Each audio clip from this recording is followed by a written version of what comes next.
My life be like, ooh, yeah, ooh. My life be like, ooh, yeah, ooh. Hello everybody and welcome to this week's edition of Smithy's Lifestyle, and I'm David, and please like and subscribe as you watch the video. So this week I'm talking to you a little bit about obviously the week before, and focusing more about driving this week. And as finally my chair has been fixed, so I've got the pin, I can drive from it, and I will add some videos into this video, and you'll be able to see me going into the car, and I'll explain a little bit about how the controls work. Yeah, and hopefully that'll be good. And we'll also answer, wasn't really a question, but also answering a conversation I had with a friend of mine, Lewis, about his driving experience, and the advice that I gave him, and probably advice that I can give to all of you as well. So yeah. So let's get started, shall we? So my week has been good. Started off with training. I had Anna and Glyn down on Monday last week, and then I had training again on Wednesday, which went well. Feeling pretty good at the minute, feeling pretty fit. And then on Thursday I had to drive to Hemel Hempstead to get my chair sorted, so that was good. Got down to Hemel Hempstead, not ideally because obviously I had to use my other chair to drive, which isn't supposed to, but we got there. And then once I was there, we just waited for a little while they got my pin attached to this chair, and then I've finally got the new docking station for the other chair, which I will tag into a picture that you'll see probably about now. And then moving forward, we then got the chair in, and I was able to drive away. As typical, you go down the road and something doesn't feel quite right, and my throttle got stuck open, the pedal got stuck. Doesn't sound great, but actually it was quite manageable. Just a little bit of carpet had got caught on the mechanism, so when I was letting go of the throttle, it wasn't lifting off properly. It wasn't too bad, the brakes still work fine, but yeah, just had to get that sorted. Managed pulled over at Fleet Services and managed to get that done. Thankfully, Barry, the engineer at the AMC, was on call to give me a hand and just talk me through it. But it actually turned out to be a fairly straightforward fix, and I've had no problems with it since, touch wood. So yeah, all it was the carpet wasn't pushed down properly enough. So yeah, all good. Just got down to Eastleigh, stayed overnight in the Travelodge in Eastleigh. Guess I should explain why I use Travelodge over other hotels. I mean, other hotels are available, but I tend to use Travelodge because the rooms are quite sparse, but that suits me because I like the space. As a wheelchair user, space trumps everything else. So yeah, that's why I use the one in Eastleigh. Also, location-wise, opposite the train station, just really convenient, close to where my sister lives. So yeah. And then Friday morning I visited my sister, dropped off my mum's birthday present. It's her birthday next week, so happy birthday, mum. And yeah, saw my family for a little bit, and yeah, that was nice. And then we walked back through town, me and Michael, and you've probably seen some pictures of my little excursion to Bishopstoke to drop off my auntie's present. Decided to walk across because it's not that far, and quite a nice pleasant walk in the morning. It wasn't raining, so we walked across, and yeah, it was pleasant. Brought back memories.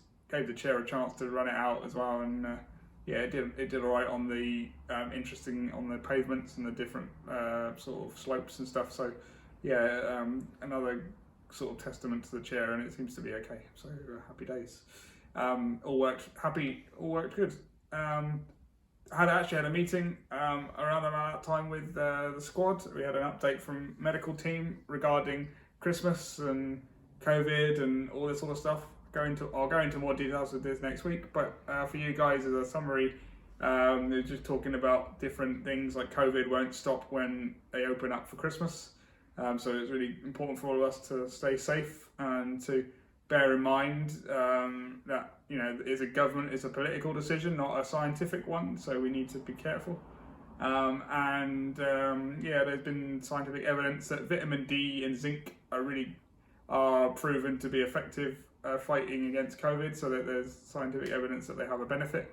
We don't know how much benefit, but they do have a benefit, and the EIS is recommending, English Institute of Sport for those that aren't English, recommending that athletes maintain or improve their vitamin D and zinc levels over the Christmas period. So again, that works quite nicely with my Herbalife stuff, because that's pretty much the same information we've got from those guys, the company, regarding that. So yeah, it works quite nicely, and from my point of view, it doesn't really change my diet. It just means, like, I know I'm doing the right thing. So happy days.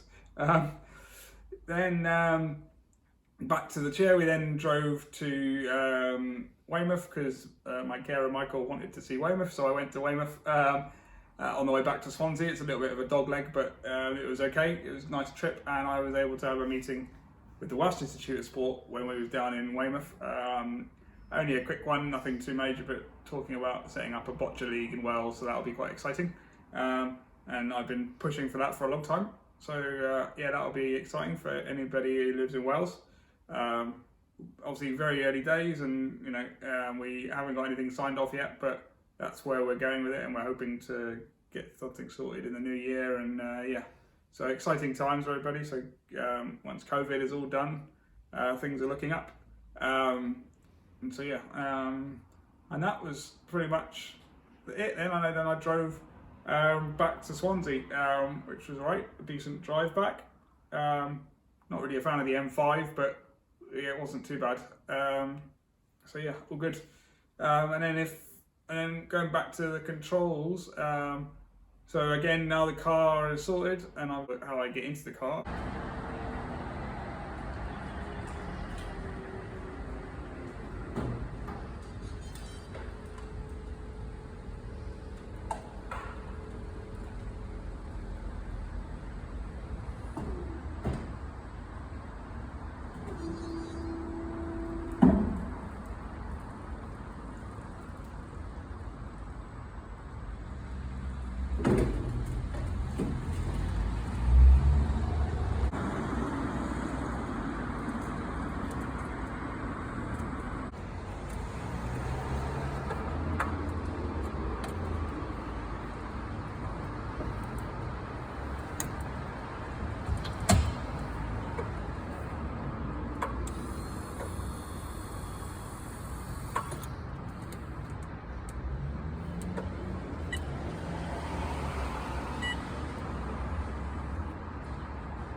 Here's a little snip peek of how I drive and how the buttons work.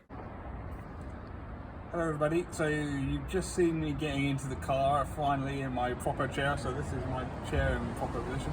And yeah, I'm just going to talk you quickly through some of the buttons, as I was asked a little while ago.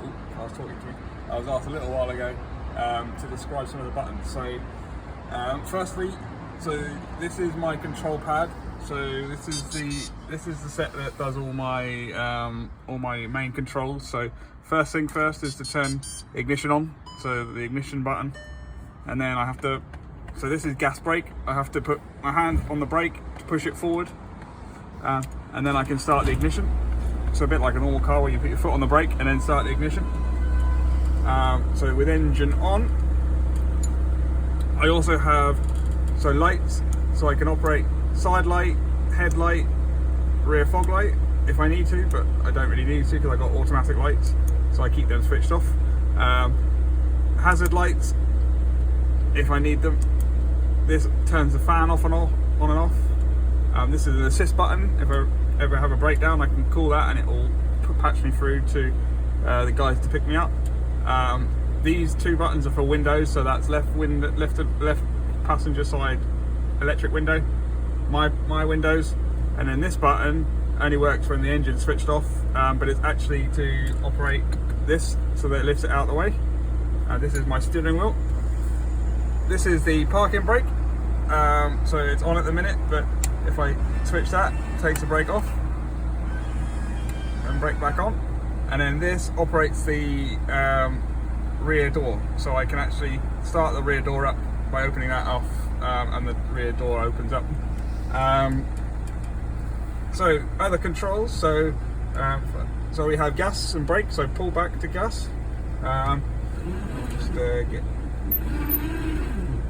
have to go through a procedure to get it on, so you can see up here is my pad, which gives me warnings and stuff for when the controls, so that's all information about the controls.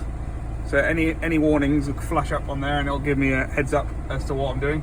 So now it's telling me to push my brake forward to get it all set, so that's normal position, so it's like a computer starting up. So with that in motion, I've got full access to all my controls, so now I can give it some revs. Obviously this is to operate the brake, so I push forward for brake. Obviously I'm not moving, so don't need to worry about that. This is for the steering wheel, so you can see me operating the steering wheel with that. And then on this side, we have my indicators. So I can, when I'm driving along, I can operate the cruise control, and means I can get my hand off the gas brake and I can operate indicators as normal. But when I'm braking, I need to keep my hands on the gas and brake, obviously. So I have an elbow button. So that operates, so that one beep is for full beam, 2 beeps for left indicator, right indicator, and that's for the horn. Although I've actually got a button on here for the horn as well, which is a lot easier because I don't want to wait 4 beeps to toot at somebody. I want to just toot at them immediately. So this is my angry button, and I've also got screen wash on here as well, so I can give the windscreen a bit of a wash if I need to, because I think it's 5 beeps on here, so again, not that instantaneous, so I'd rather have it close to hand, so I've got them on there. For gears, which is across here, so I can put it into reverse, neutral and drive like a normal automatic. Again, really easy, really simple. I can adjust the lights down there, but again, set it to automatic, don't need to worry about it. This is for windscreen, it's on automatic wipe as well, so I don't need to worry about that. And yeah, that's about it really. I don't need to operate the radio, so I tend to ignore that. I can reach it when I'm stationary, but you really shouldn't operate radio when you're driving anyway, so for me I've got a perfect excuse not to use it because I can't. All the climate controls, again, are slightly out of reach unless I'm brakes off and I can take the seatbelt off and reach forward. But again, don't need to worry about it. Normally I just put the aircon on and I don't have to worry, or I have someone in the passenger seat to control all that for me.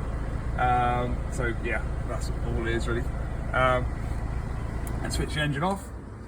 Now to get out, I have to take my keys out of the key position, so I don't have to put the keys in the ignition. I can leave the keys there and it will start. Once I take them out, the car knows.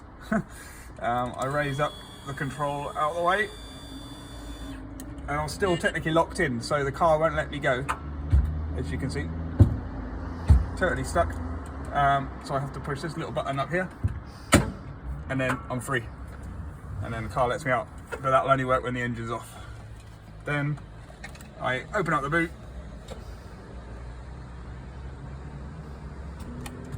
and that's the car boot opening up, and the process that you've seen earlier is repeated. And it's just a case of getting out of the seatbelt, so the seatbelt stays on all the time, so I don't have to worry about plugging it in later on. And I just sort of undo the seatbelt a bit like taking a t-shirt off. Just sort of crawl out of it, straight backwards, and then get up the ramp and out. And that's about it. And now you've seen how the buttons work, and I hope that helps. And again, any questions? I find driving really easy, I have to be honest. It's like driving my chair, only a little bit bigger. I think people will testify that I drive my car like I drive my chair, so it's all good. Or not, depending if you're a passenger or not. Yeah, I find driving really easy. And I think that my tip for anybody who wants to learn to drive is that driving should be easy. It shouldn't be that difficult in terms of the physicality of it.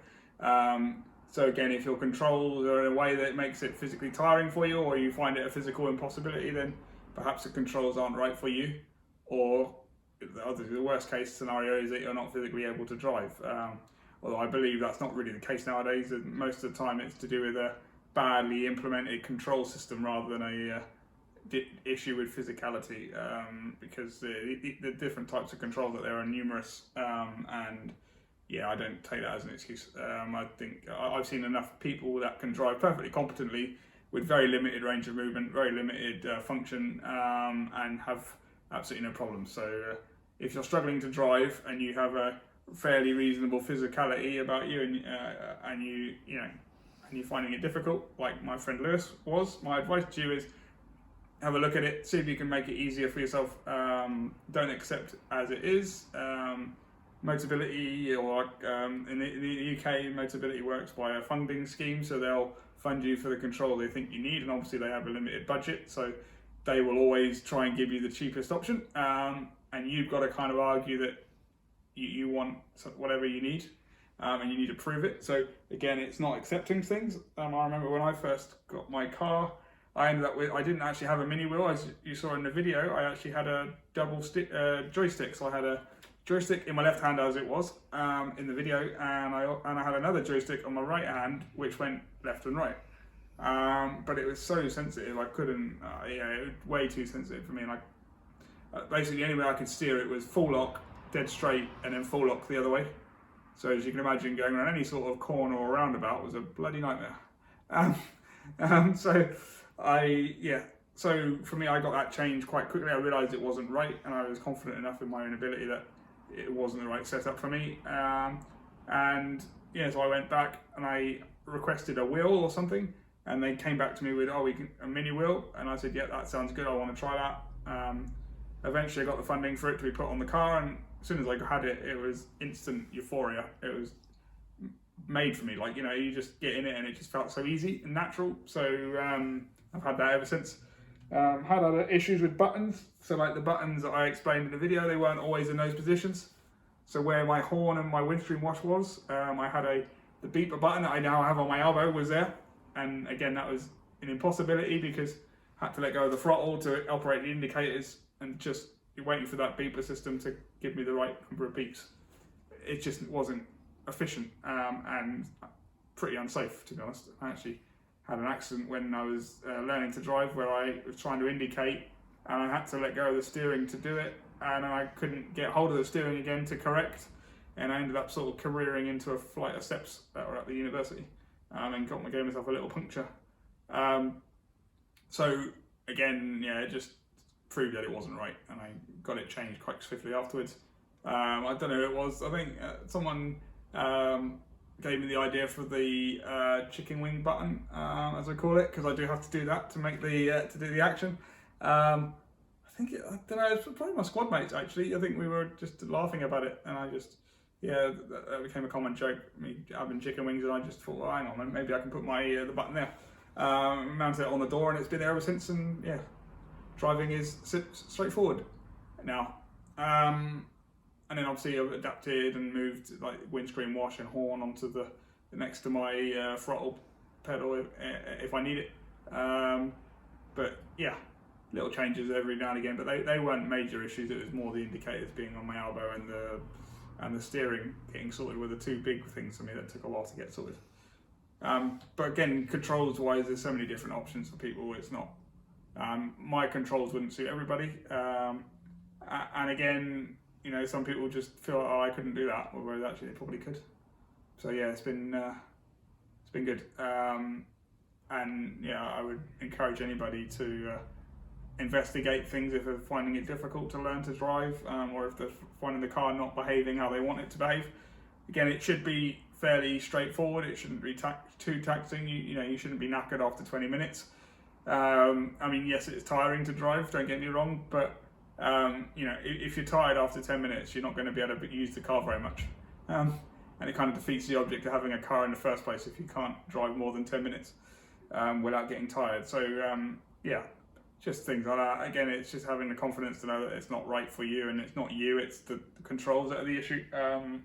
And yeah, just keep working, keep having conversations with the manufacturers that make your controls. and eventually you'll get the solution you need. Again, I've got lots of experience with it, so again, I can help in those regards for anybody that wants to talk about controls and different options. And yeah, it's just I think most people should be able to drive nowadays. The amount of technology that's out there, and actually the controls I use are fairly straightforward and simple compared to what I've seen. So again, sky's the limit, and yeah, it's all good fun, and it should be driving should be a skill that we can all master. So yeah, that's probably about it really on the driving front. Unless there's anything else that anybody wants to talk about, again, drop me a comment, drop me a like.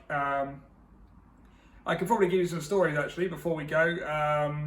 So I remember when I first passed my test, and then obviously, because one of the comments I got was that driving was this person's sort of dream, and they've always wanted to do it, but they find it quite deflating not being able to drive easily at the minute. So I remember when I was that age, when I was young, I always wanted to drive, and then I remember one of my experiences of passing my test and then finally being able to drive down to Eastleigh and see my parents the first time since I passed, and just being able to drive my parents around in the car was pretty cool. Again, people don't really realise, but it's, you know, my dad or my parents never really thought that I'd be able to drive. They just never seen the controls or how it works, and then obviously then rocking up at the house and taking my dad for a spin around the block was pretty satisfying. And one of my proudest moments in life in general. So again, these little life skills, they're important, and you know, just because you're in a wheelchair doesn't mean you can't achieve them. So yeah, that'll be my little top tip for anybody.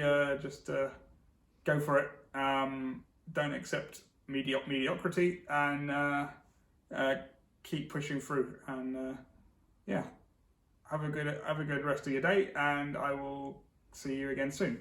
Like and subscribe. See you later. Bye bye.